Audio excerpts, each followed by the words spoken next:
Hello. Good evening. It is 9 o'clock here on the East Coast, and I welcome you to Food Addiction, Fair and Firm. I always say my motto as a therapist is that I work in a firm and fair manner. Therefore, I kind of took that and developed the title of this program, Food Addiction, Fair and Firm. However, in this case, FAIR stands for food addiction is real. FIRM stands for freedom, that is freedom from food addiction, is recovering mindfully. Thank you for joining me for this weekly educational and conversational discussion about food addiction. I'm Dr. Connie Stapleton, and I've worked professionally in the field of recovery from addiction for the past 25 years. I've also been very grateful to be in recovery from addictions to, a number of things for the past 28 years. This program is about food addiction and the process of recovery from food addiction. Here's how it's going to work. Every week, I'll spend about the first 15 minutes or so sharing information about various topics related to food addiction. And the rest of the time will be spent responding to your comments and questions. Then, before the end of the broadcast, I'll give you some suggestions related to what we discussed on the program and invite you to spend some more time thinking about, reading about, or talking with others about something we've talked about on the program. And then I'll invite you, if you'd like, to participate or join in a support group, a Facebook group called, of course, Food Addiction, Fair and Firm, which you can sign up for. All right, so tonight's discussion is going to be based on what food addiction is. Maybe you'll discover if you're a food addict. Maybe you're thinking about somebody else you might be worried about, somebody you know that you think might be a food addict. Either way, that's what we're going to be talking about tonight. So, what I'd like to do is talk about what food addiction might look like. And I'm going to start by giving you a quiz that I often give people when I speak in large groups. There are all kinds of definitions for food addiction, and I'll refer you to some resources that you can look up on your own. And in the next week's program, we'll talk about what some other experts in this field have talked about in terms of food addiction and what they have to say about it. But tonight, let's kind of play with one of the ways that professionals talk about food addiction and the kinds of things we look for to see if somebody is a food addiction or a food addict. And I know from experience that a lot of people identify themselves as a food addict.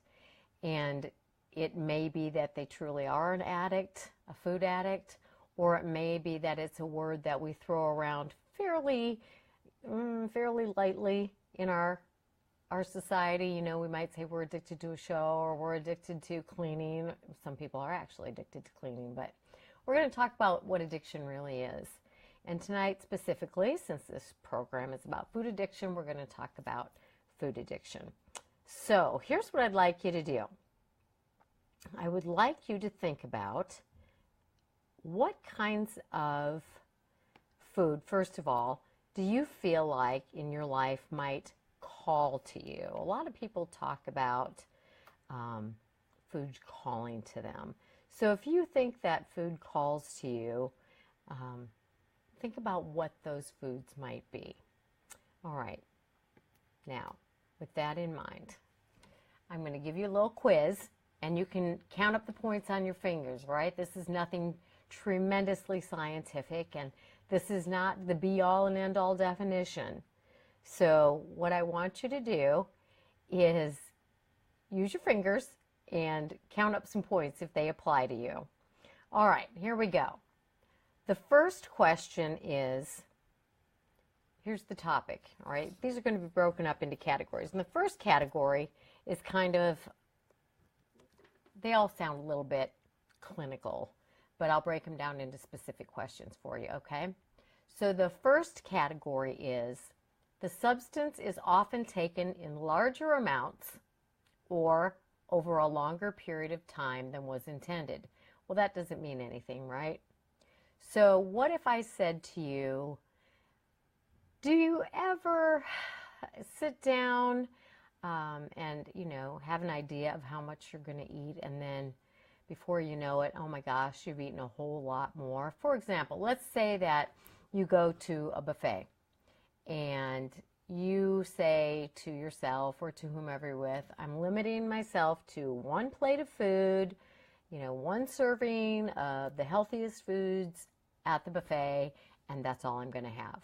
Well, by the time you leave the restaurant, you've had 3 plates of food and you've eaten all kinds of things that you said you weren't going to eat. So that would be an example of eating larger amounts of food than you intended. Here would be an example of maybe eating for a longer period of time than you intended.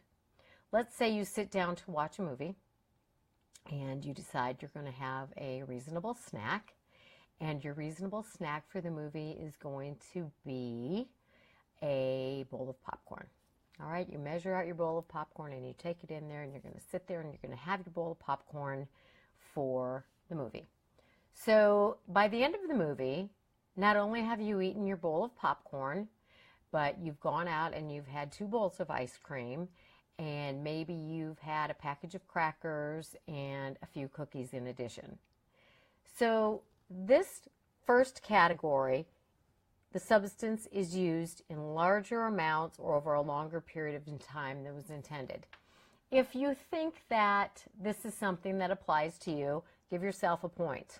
All right, hold up a finger, hold on to a finger, whatever you've got to do, because that's the first category. Okay, the second category is, here's the clinical definition for it. There's a persistent desire or unsuccessful efforts to cut down or control substance use. All right, now I work primarily with people who have opted to have weight loss surgery. Whether you have had weight loss surgery or not, if you're someone who has dieted over and over and you've gained and lost weight, or whatever your situation is, chances are that you've had a desire and or successful efforts to cut down or control certain foods, or the amount of food you eat, or the types of foods you eat. So when you go on a diet, let's say you're going to eat no carbs, you're done with carbs, that's it. And you've tried that over and over and over again. But in a matter of time, you give up on that, and again, you're eating carbs, or you cut sugar out of your life, or you've just gone on a calorie-restricted diet. If you've done this over and over again, or if you've had a really strong desire to want to get rid of, let's say, excessive carbs, or simple carbs maybe, or added sugar altogether, or just to get rid of soda in your life, whatever it might be. If you've had that persistent desire, or if you've tried and tried and tried and tried, and you've been unsuccessful in your efforts to cut down or control that substance, then give yourself a point for this category. So this is category number 2. All right. I see some of my friends are joining in. That makes me super happy. And I do want to say, before I go on to category 3, thank you all for joining us. And you'll be able to see this video on my Facebook page. It will be on my YouTube page. It will be on my website. So you'll have plenty of access. So if your friends missed out, or if you missed out on part of it, you can always go back and watch. All right, we're talking about the criteria that professionals use for addiction. And in this case, we're talking about food addiction. So we've done categories 1 and 2. So let's go on to category 3. Category 3 is a great deal of time is spent in activities necessary to obtain the substance, use the substance, or recover from its effects. Okay, so that's a mouthful, right? Let me put this in some more simple terms. Let's say that you have a craving, and it's a really strong craving, and it's a craving for something specific, and it's maybe Krispy Kreme donuts or Dairy Queen, whatever they have at Dairy Queen, or something that you just got to have and you've got to have it now, and it doesn't matter that it's 2 o'clock in the morning, you're going to go out and you're going to drive around and you're going to find it. That would be an example of a great deal of energy, a great deal of time spent in an activity that's necessary to obtain that substance. If you want a Krispy Kreme donut and you're only going to settle for one where the hot sign is flashing in the window and you drive around until you do, I'm going to say that you get a point for this category, all right? That would be an example of an activity that spent a lot of time trying to obtain the substance. Now, a great deal of time using the substance would be, maybe you set aside a Friday night all to yourself and a counter full or a bed full of food. And that is going to be your entertainment for the evening. And you're going to spend a couple of hours just kind of working your way through the food. That would be an example of a great deal of time using the substance. Let's talk about recovering from its effects. I have known many people, and you don't have to tell anybody if this is you or not, but it would help if it is you that you become very honest with yourself. So if you have had some pretty bad sugar hangovers or carb hangovers or too much food hangover, you know what that feels like, right? You're exhausted and you're tired. You might be shaky. You might feel sick to your stomach. You might be nauseous. You might, just absolutely not be able to go into work because you have a food hangover or a sugar hangover or a carb hangover.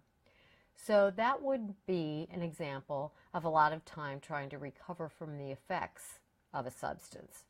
So that is category, where were we? 1, 2, 3. Okay, that was 3. So by this point in time, you can have a total of 3 points, all right? We're going to go on. Category 4.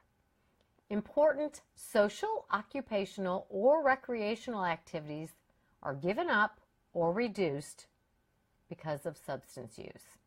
What this means in plain English is, have you ever not attended an event because there might not be food available? You're not going to go to any event if there's not going to be all kinds of food that you want to have to eat there. On the other side of the coin, have you ever not gone to an event because there are going to be all kinds of foods there and you don't want to eat them, and you avoid the situation because you want to avoid those foods, or you'd be embarrassed eating those foods in front of people, or you're afraid you wouldn't be able to stop eating those foods, and so you avoid the event altogether. Here would be another example of that. What about your kids' activities? Have you ever not gone to maybe your kids' concert or recital or sporting event or play or any kind of event because you're embarrassed about how you look, or you're afraid your children will be embarrassed by how you look and you don't want them teased maybe because of your weight? So important social, occupational, or recreational activities are given up or reduced because of substance use. The holiday parties are a great example of this. You don't want to go to your office party, or you don't want to go to your spouse's office party because you're embarrassed about how you look.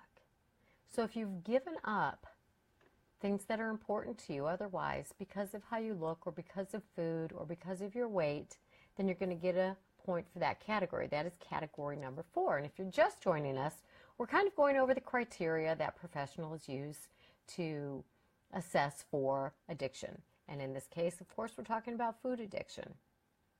The next category is the substance use is continued. Okay, this one, most of the people that I work with get a point for this one, but you decide for yourself, all right? The substance use is continued in spite of knowing that you have a recurrent, ongoing, physical or psychological problem that's been caused by the substance or made worse by the substance.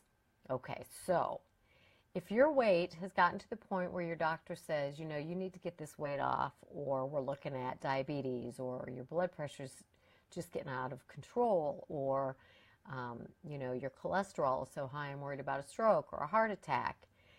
What about back pain or knee pain or, you know, any other kind of pain where you're told if you would lose the weight, then this would subside?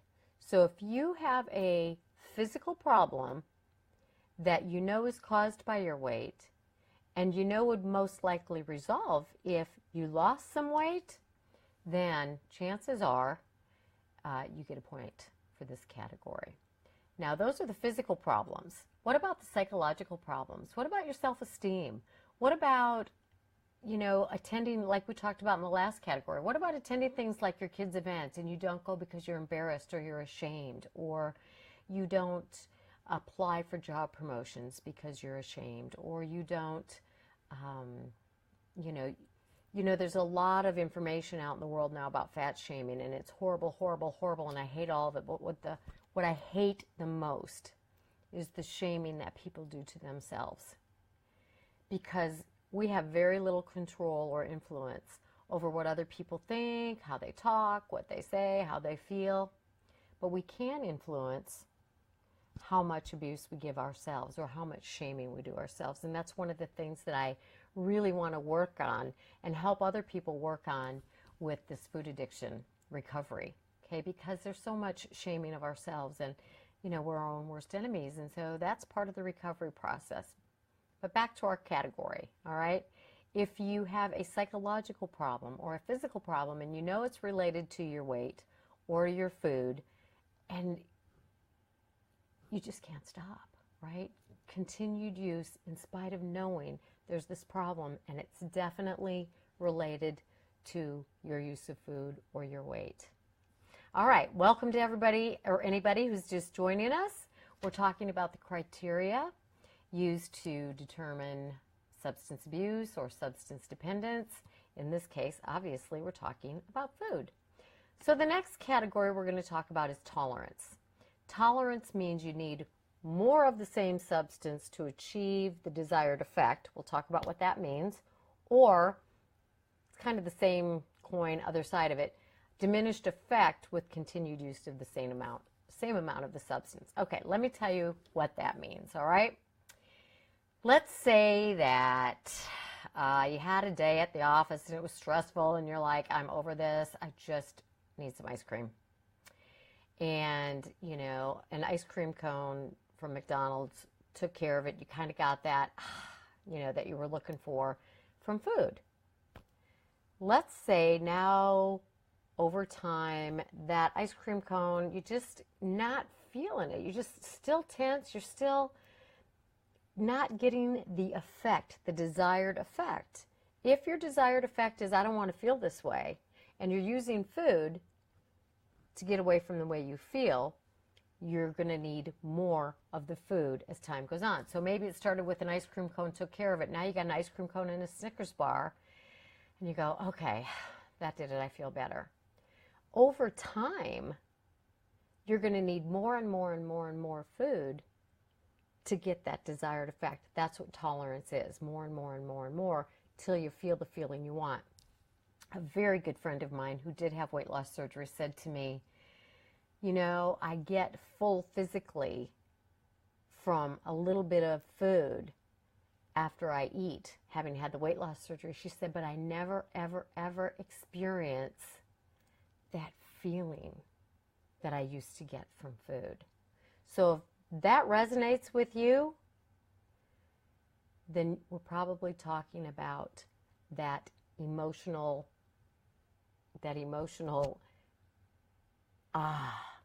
that you get from food. It takes away the tension. It makes things a little bit better, all right?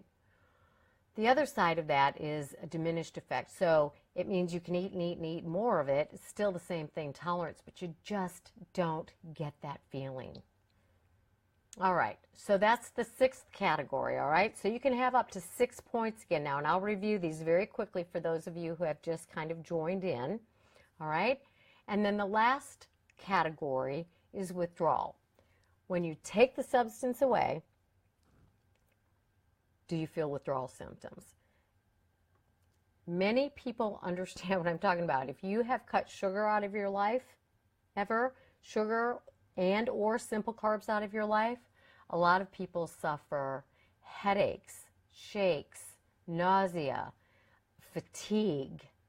That's withdrawal.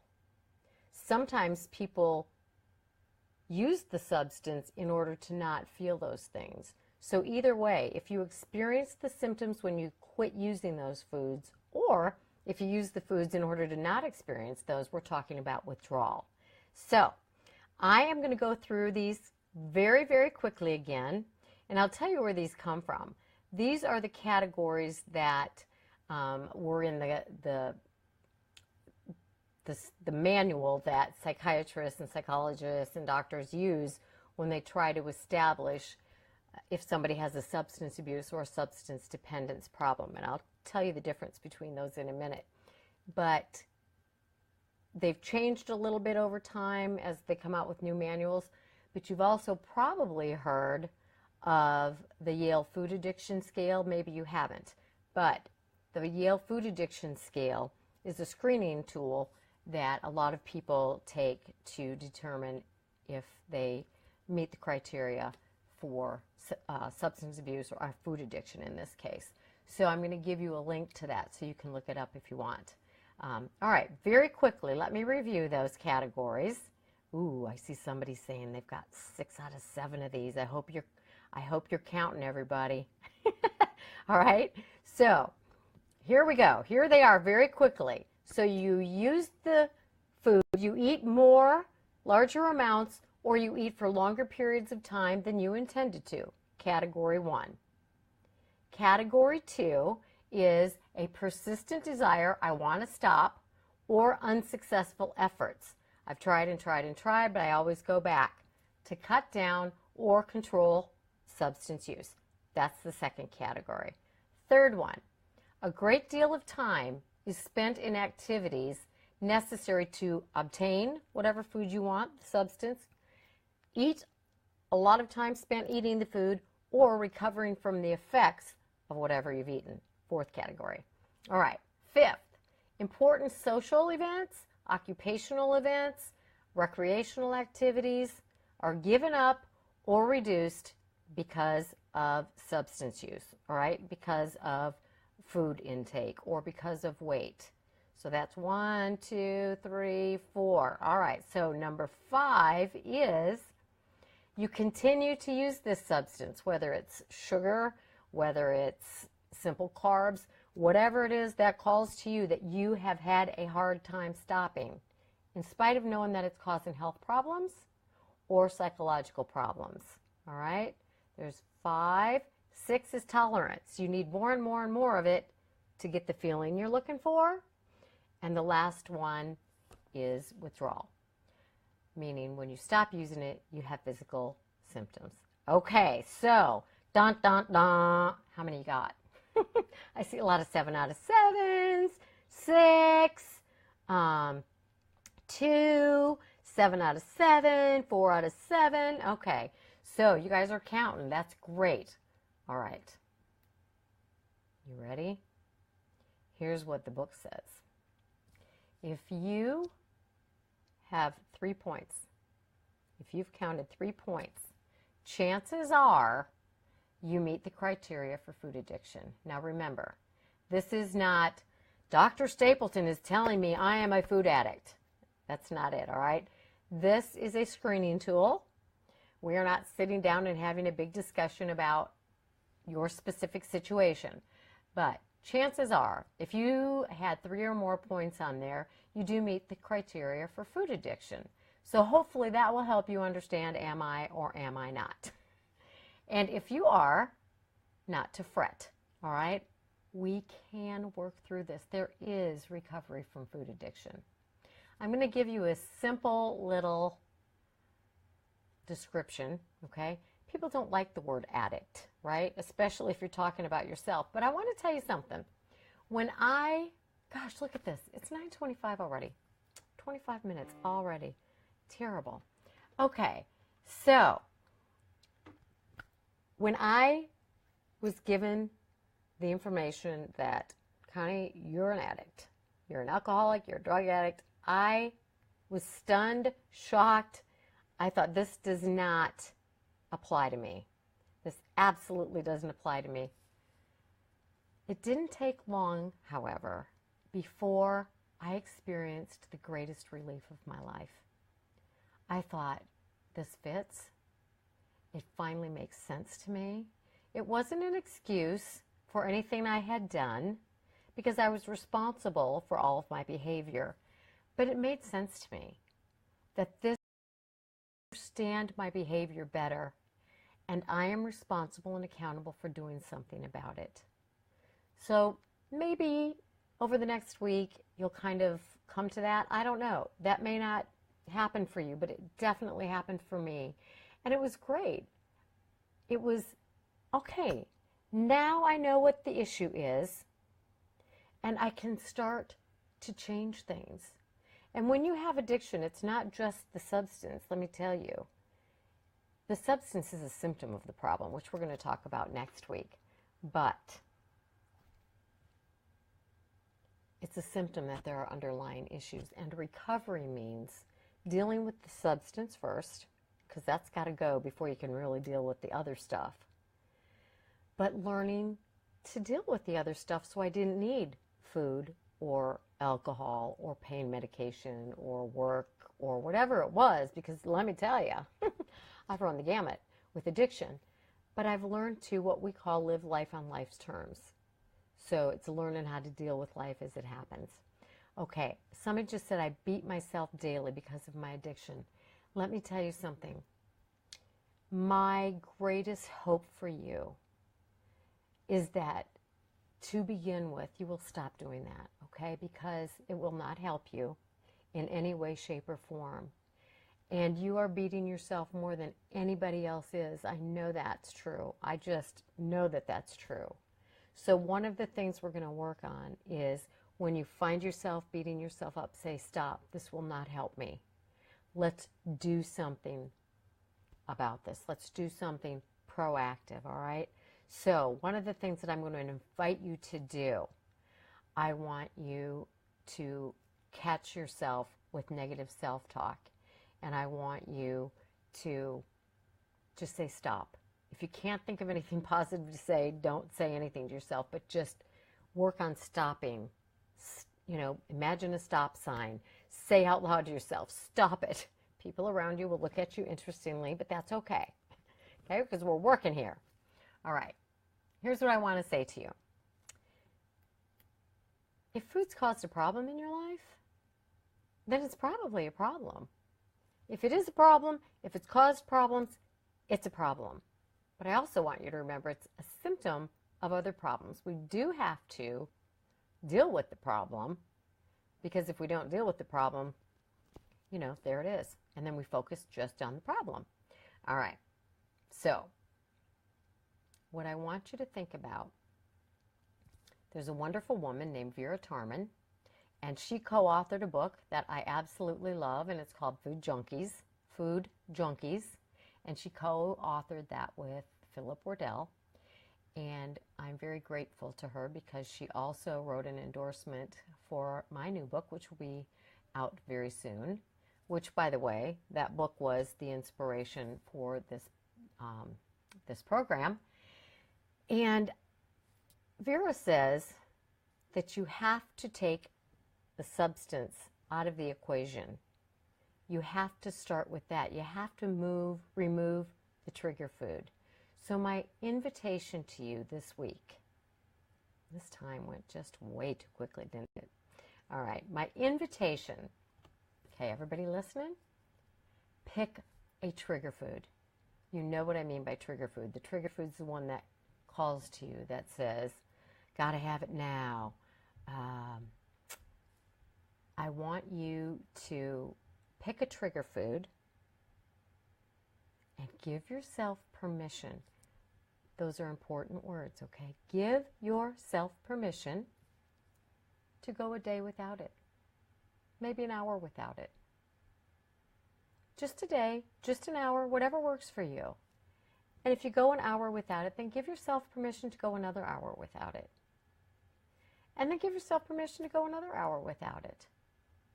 So just pick one food. Talk to it. Talk to it. Have a conversation with it.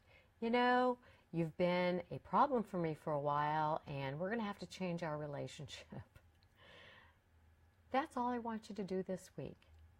The other thing I want to invite you to do is to join a private Facebook group, like I mentioned earlier, and guess what it's called? You're going to be very, very surprised.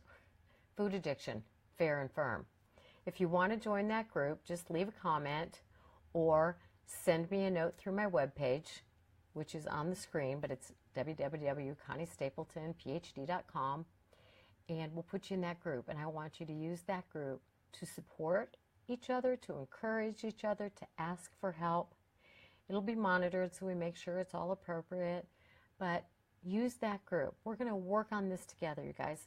This program is my giving back so that I can keep my own recovery, because my recovery is one of the greatest gifts in my life, and that's what I want for you as well. This is going to be a process, but I encourage you to really immerse yourself. Read Vera's book, Food Junkies.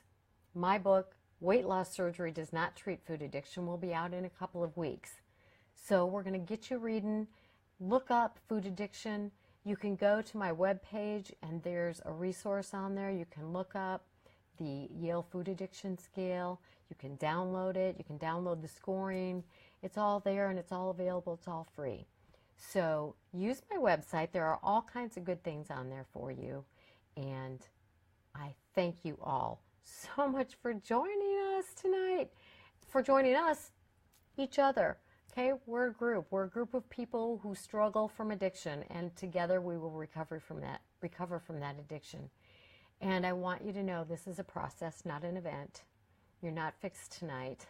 Maybe tonight you just discovered that, by gosh, I am a food addict. It's okay. It's okay. It says nothing about your character. It says nothing about willpower. It says nothing about your worth. All that's required is a desire to work through this. And I know you have that because you're here. So I'm going to sign off, and I'm going to remind you that I am your recovery conscience. You're going to hear some of the things I say to you over and over. And tonight I'm saying to you, talk kindly to yourself. If nothing else, have compassion. Talk kindly to yourself, all right? Remember, my health is my responsibility, this day and every day. I'll see you next week. Thank you again for joining me.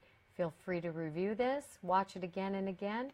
It'll be on the Facebook page, it'll be on my YouTube page, it'll be on my website, and invite your friends to watch it too. Thanks so much. I really look forward to us working and growing together. Good night.